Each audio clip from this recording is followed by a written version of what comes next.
were going to run an advanced mead making course and businesses of mead making. The year before, I think 2015, they did a beginner's introduction to mead making, and I really wanted to go to this advanced, and I knew that some of the calibre of the presenters that were going to be on, and I had a feeling how much I'd learn out of that experience, and so I took a leap of faith.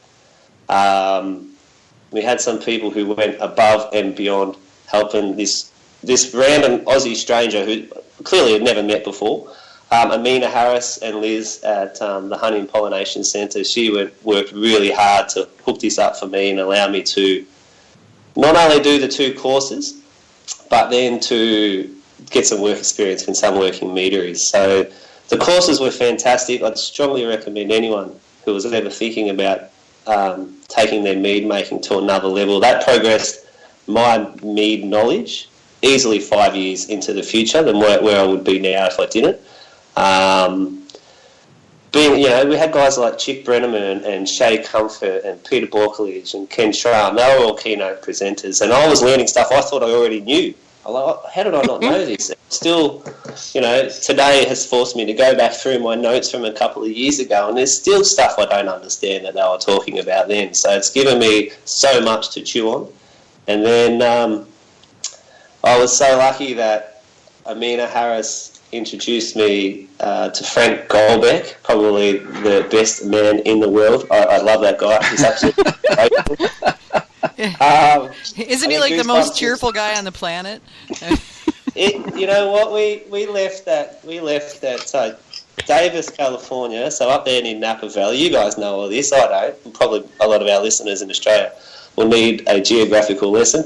We then drove 8 hours all night with myself and Frank and Teresa, his wife, their 2 kids, and Joe Connolly, his operations manager, all night down to San Diego. We'd never met before, and it was like we knew each other for life by the end of it. So that was working at Golden Coast Mead was an eye opener. That completely changed how I see my company, how I see what I want to achieve with our company. And then I flew across to Detroit and just was completely awestruck for 7 days as Ken and I just tried not to trip over when I was following in his shadows, and he was very approachable. Ken, more approachable than I think he needs to be. He's an extremely busy man, and there's this Aussie guy just following him around for a week.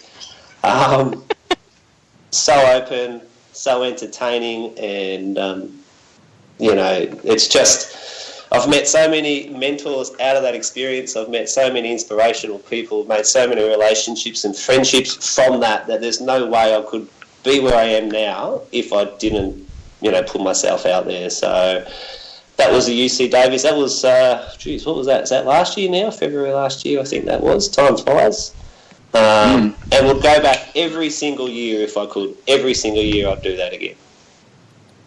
Nice. Are you gonna try to go to one of the advanced courses that they offer now? There's one I know this summer. That's the one we partook in. So we took in the advanced mead making and the business of mead making. So they were the 2 courses. And we've got guys like Shay Comfort, the yeast whisperer. He was talking about things that I had I had to ask him. I said, Frey, I don't understand what fructophilic means. And he then proceeded to explain it in a way that completely made me not understand it even more. And he's explaining it simply as he could. But he's so extraordinarily intelligent. And all I did was just write down in my notebook, learn fructophilic, and that, things like that. And so that's where I've come back, because we didn't know this stuff. I'm not sure if a lot of our listeners in Australia are yet aware of things but the yeast that we choose, they can be fructophilic yeast, so they'll eat the main sugars that you're imparting, and fructophilic will obviously come from a lot of fruits and things, and so choose your yeast around that. Things like that was what progressed my learning and got me on that sort of fast track to making good quality mead. Interesting. So cool.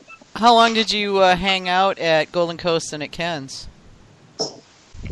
nowhere near as long as I would like to, and twice as long as Nerida, my partner, and my 2 kids would like me to have been gone. So I was at Frank's for a week, and then flew across to Michigan and was with Ken for a week. And at Frank's, I was completely immersed in the operations of it. We made mead, and I was there at opening and there till closing, serving the customers, building relationships. I remember at Frank's, we one day, once I'd found my, I knew we were going to get on really well, I took a tube of Vegemite in with me to the meadery, to the tasting room, and because they serve pretzels, which I love. I think it's great, pretzels and mead. And you know what? Vegemite and pretzels and mead is a fantastic combination. Duly noted. Yeah. I'll have to give that a try. That was really great. From then, obviously with Ken, it was just listening. Everything, and Ken's a busy man. He was getting phone calls left, right and centre, and he would never say to someone that he was too busy. And so I would just be sitting around and listening to what he's saying, learning, understanding that sort of awareness of the media and marketing, and just really scribbling in my notepad.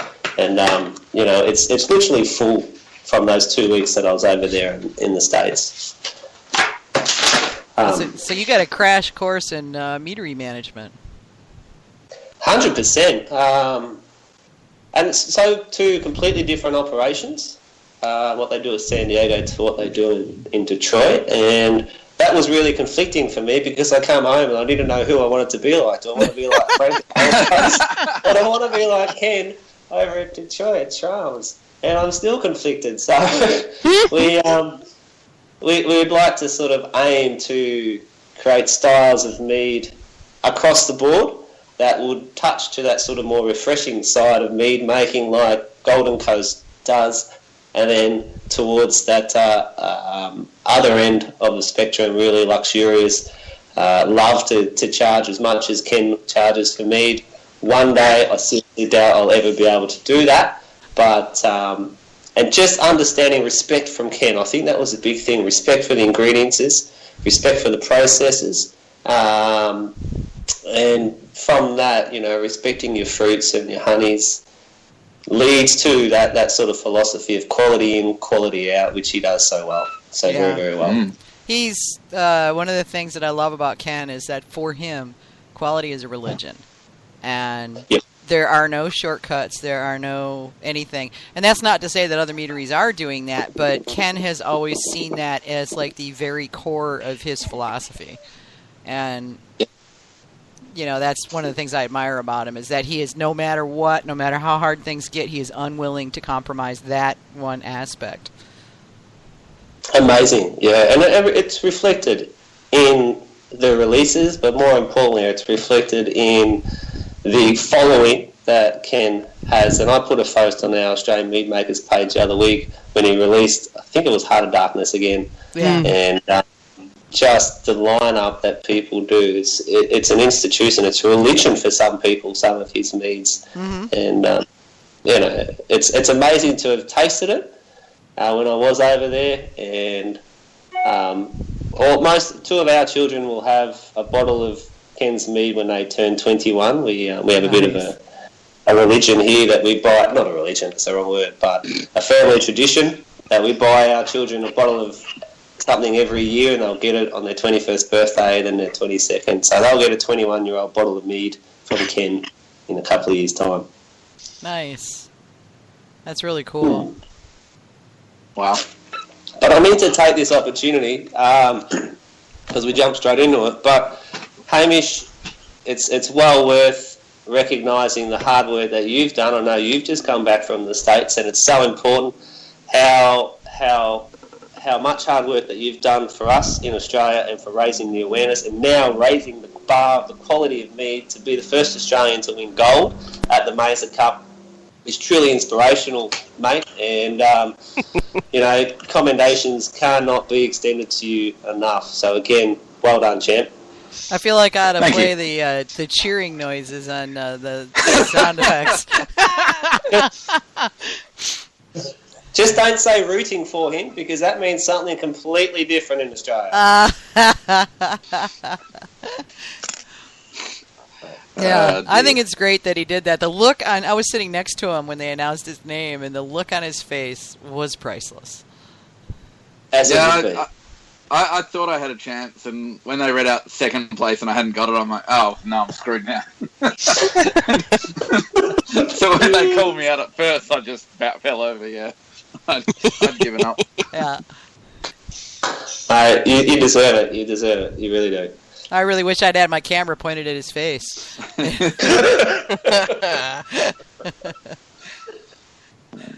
Oh, nice. Is Manny there today? Manny's not there, and Anne's not there. Not at the moment, no. Anne couldn't make it today, and Manny had something at home he had to take care of. He'll be on in a little bit. Okay. Yeah, okay. Would you believe staffing issues have cut her maternity leave short, which is a bit rough, I thought. Oh. So she's back at work, unfortunately. Oh, bummer. Bummer. She was really great sounding. She sounded fantastic on the radio. It was really good to hear Anne. So that's a pity that she's not here today. Yeah, I was hoping to keep her around for a while. It's a shame that she had to go back to work so soon. Yeah, that's a pity. Sucks. I mean, work sucks. It's a 4-letter word. Yeah, it really is. 100%. So, Joel, are you having something to drink this morning? Well, this morning for you, right? I am. Still is. I'm actually double fisting here at the moment. We have literally just moved over the weekend. We bought our forever house. So nice. This is the house. Ooh. Congratulations. Thank you. We're sitting here, first time looking at this magnificent view that I have from the balcony.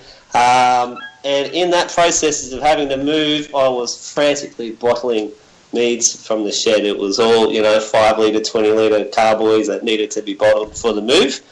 So I've just sort of revisited two meads that I'm just wasn't expecting too much out of, because they're quite, that bottle shock idea. But I'm having a citrus mead that I made about 6 months ago. It's made with pink grapefruits, lime, and then with some freshly squeezed orange juice in there. So that's really citrus forwards. It's quite dry. It's quite refreshing still.